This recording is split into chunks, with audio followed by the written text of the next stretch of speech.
Maybe it's just lack of commitment. Why would we fail? Why would we have to start over? Why would we have to try again? You know, when you're preaching to a mature group of people and you walk out and you know, Lord, this is a mature group. They've been believers a long time. And now you're telling me, try again. I sat in Florida one time, and I sat on a porch plumb full of people. And you guys would know this. And I sat there, and there was a man sitting on the porch, and he was sitting beside of me. The Lord just spoke to him and said, ask him about that little thing in his life that he won't let go of. You know, his wife was there in the house. Children were playing in the yard. I called his name. I said, I want to ask you a question. When are you going to let go of that little thing in your life? And I can remember it like it was happened today. He said, Brother Ron, it ain't hurting nobody.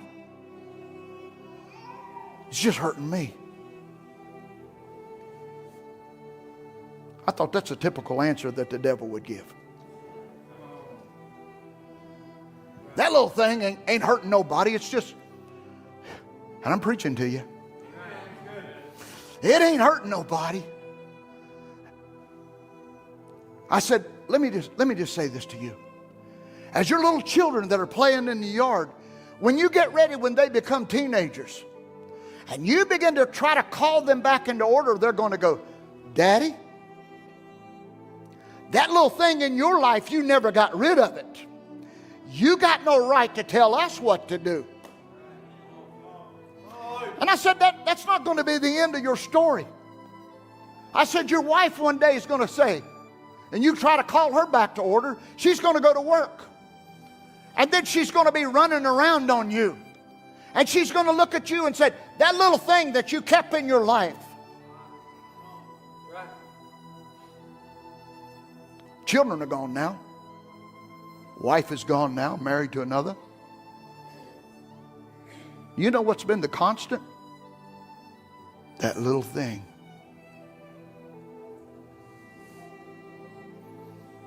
That's been the constant. I know this has been a different kind of service, but that's just the way it is. I don't want to come to the Jordan. I don't want to come to the Jordan with a little something that I put in my jaw.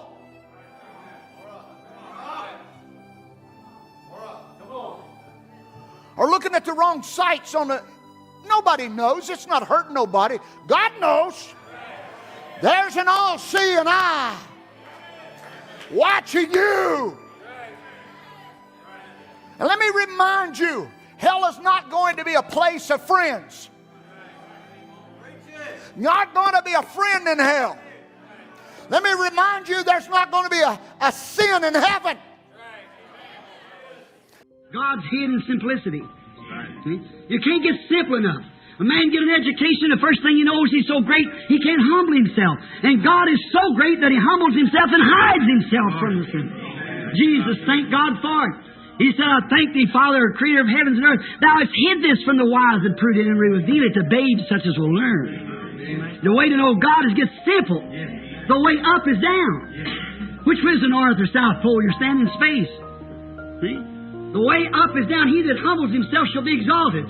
He that exalts himself shall be abased. See, we must humble ourselves, not try to know too much, just know one thing. Focus everything else out of the way and look unto Christ. If you don't know how to write your name, that has one thing to do with it. Just focus your heart to Christ, to His will, and watch what happens.